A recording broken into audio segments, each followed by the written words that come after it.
ठीक है, आज हम लोग पढ़ेंगे प्राचीन इतिहास के बारे में। ठीक है, तो प्राचीन इतिहास के बारे में जानने के कितने स्रोत थे? चार। क्या क्या?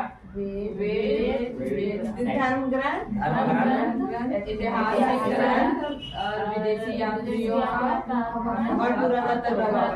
कहने का मतलब धर्म ग्रंथ है, ऐतिहासिक ग्रंथ है, विदेशी यात्रियों का विवरण है और लास्ट पुरातत्व।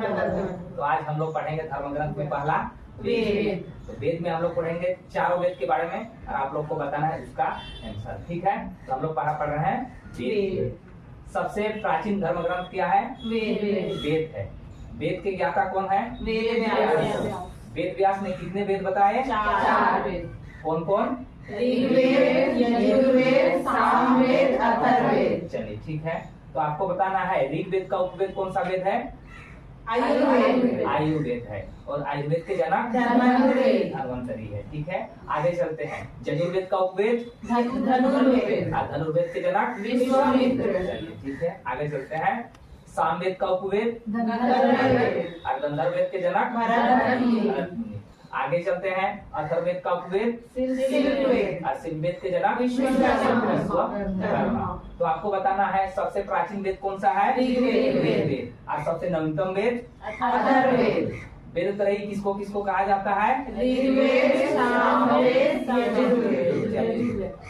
ऋग्वेद, सामवेद, यजुर्वेद को वेद त्रयी कहा जाता है। ठीक है, अब हम इंडिविजुअल एक का पढ़ेंगे। पर सबसे पहले ऋग्वेद। तो आप लोग को हम क्वेश्चन करेंगे, बताते जाना। ठीक है, तो बताना है सबसे प्राचीन वेद कौन सा है? ऋग्वेद। ऋग्वेद में कितने मंडल हैं? 10 मंडल है। ठीक है, ऋग्वेद में कितने सूक्त हैं? 1028 सूक्त को ही श्लोक कहते हैं। ठीक है, आगे चलते हैं। ऋग्वेद में कितने ऋचाएं हैं? 10,462। ठीक है, तो बताना है ऋग्वेद में जो भी ऋचाएं हैं या मंत्र है उसके पढ़ने वाला ज्ञाता को क्या कहा जाता है? होत्र या होत्रा। ठीक है, आगे चलते हैं।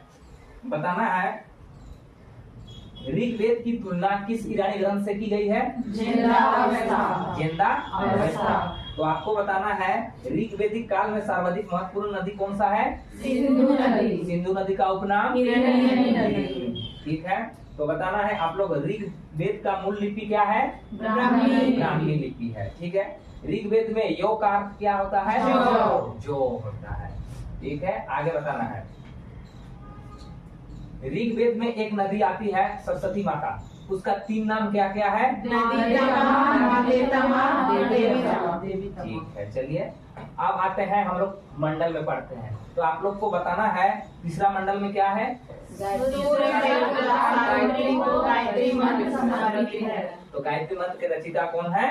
विश्वामित्र है। ठीक है, आगे चलते हैं। 2 से लेकर 7वां मंडल तक को क्या मंडल कहा जाता है?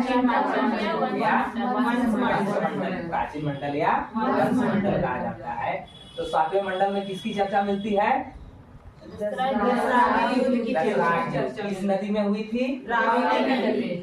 किसके किसके बीच? चलिए आगे। तो आप लोग को बताना है 8वां मंडल में क्या है?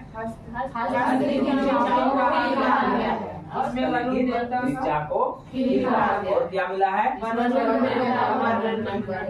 मंडल में क्या है? और क्या बोला गया है? मैं एक कवि हूँ, मेरी माता मैं एक कवि हूँ, मेरे पिता वैद्य हैं और मेरी माता चक्षुषा। आगे चलते हैं। 10वां मंडल में क्या है? पुरुष सूक्त का वर्णन है। तो आपको वर्ण व्यवस्था कितने हैं? 4। कौन कौन? तो क्वेश्चन आता है शूद्र जाति का वर्णन किस मंडल में मिलता है? 10वां मंडल। फिर पूछेगा शूद्र जाति का वर्णन किस वेद में मिलता है? ऋग्वेद में मिलता है। ठीक है, तो आप लोग को बताना है जो 4 वर्ण व्यवस्था है तो ब्राह्मण का काम क्या है? पूजा पाठ करना। ठीक है, क्षत्रिय का काम क्या है? युद्ध करना, रक्षा करना। वैश्य का काम क्या है? व्यापार करना। और शूद्र का काम क्या है? तीनों ऊपर वाले का सेवा करना। ठीक है, आगे चलते हैं। अब आते हैं हम लोग यजुर्वेद में, ठीक है। यजुर्वेद में जो मंत्र है उसको पढ़ने वाले ज्ञाता को क्या कहते हैं? अथर्ववेद कहते हैं, ठीक है। यजुर्वेद में किसका किसका चर्चा मिला है? आर्य अनार्य गद एवं पद की चर्चा मिला है, ठीक है। इसमें और कुछ नहीं है। इसमें पहला मिला है गद और पद की चर्चा, आर्य और अनार्य की चर्चा और के बारे में जानकारी। फिर पूछता है यजुर्वेद का उपवेद कौन सा है? धनुर्वेद। धनुर्वेद के जनक ठीक। अब आते हैं पिछला मंडल में आते हैं तीसरा वेद में आते हैं सामवेद। चलिए तो बताइएगा सामवेद का उपवेद गंधर्ववेद के जनक। सामवेद में कितने मंत्रों का उल्लेख है? 18। तो उसमें कहां से कहां लिया गया है? 18। चलिए ठीक है। तो बताना है देवकी पुत्र श्री कृष्ण का प्रथम बार चर्चा कौन सा वेद में मिलता है? सामवेद में मिलता है। आगे चलते हैं। संगीत का जनक किस वेद को कहा जाता है? सामवेद को कहा जाता है। अब आगे चलते हैं अथर्ववेद। बताना है अथर्ववेद का उपवेद सिलवेद के जनक विश्वकर्मा। तो आप बताना है अथर्ववेद के रचयिता अथर्वा ऋषि।